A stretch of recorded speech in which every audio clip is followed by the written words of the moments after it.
Excited with the week of practice, with the way our team has responded to the challenge of a top 10 opponent, and now we look forward to the opportunity to play the game and hopefully play it as well as we can and give ourselves a great chance. Still lots to be done, obviously, before game time, but we're looking forward to our opportunity. Questions? Rick, how much did the win last week help the mindset going into this game on the road? Well, victories always are, uplifting, especially one that begins conference play, because now you're in it. If you can find a way to get another win, now you're really in it. So it's exciting, yet we need to concentrate solely on the task at hand, which is to play our best against Stanford.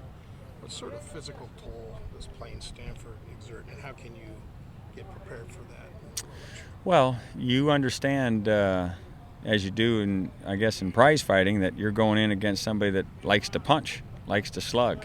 And our defense has to understand that. Our offense has to understand that. It's a key piece to this game, the physical nature that they like to play with. And frankly, it's been kind of their calling card. And we have to match that, because as we evolve as a program, we're trying to have that also be part of our identity. What guys realistically will you be able to have out there?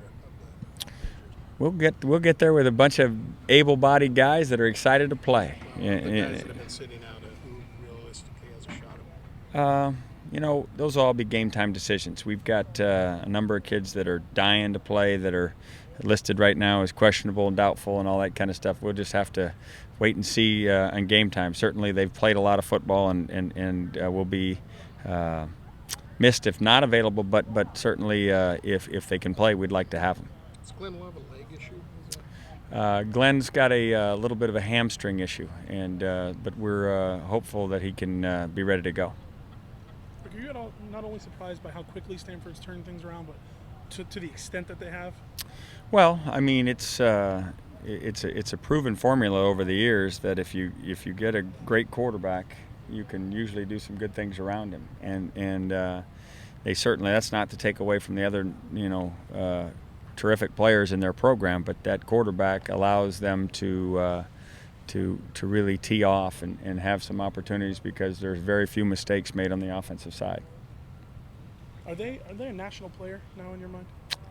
They've always been a national player because of their reputation as a university. They've always had a niche in the recruiting world, and that's why they don't have recruiting visits without moms and dads going on them. It's a neat place from that standpoint. But I don't see it as a change from their ability to recruit nationally. You got Jeff Baca back earlier than expected. How's he looked so far? It's been great to have him back in. I don't know that he's 100%, but he's getting closer all the time. And as he gains more and more confidence in that ankle and all that stuff, I think his play will continue to improve. Is he rusty at all? Sure. There's rust when you haven't played. And remember, he didn't play last year. He was out so he's coming back after a long layoff, and sure, there's going to be rust as part of that. You have to find times to spot him in practice to give him time to rest on that? Yeah, we try to have a kind of a rotation in the offensive line between tackles and guards, and try to get everybody a little bit of a blow. But we also are mindful that he has to play himself back into shape. So you can't be so careful that you don't get him back to where he needs to be from a win standpoint. There's been all this talk about Andrew Luck, obviously. Can you talk a little bit about your quarterback and how you think he's matured over the last month? I'm pleased with Richard. I think he's come a long way. I'm excited about continuing the journey towards being a really, really good player. But if he can play with the poise that he played with last week and in the Texas game, he's going to have a lot of good things happen to him. There's some things that we discover all the time that are in his head that aren't exactly correct, and so that we've got to get those weeded out. But as long as we have great open lines of communication, which has been the case, we're gonna get those discovered, and I think he's going to be terrific. Everybody good? All right, thanks.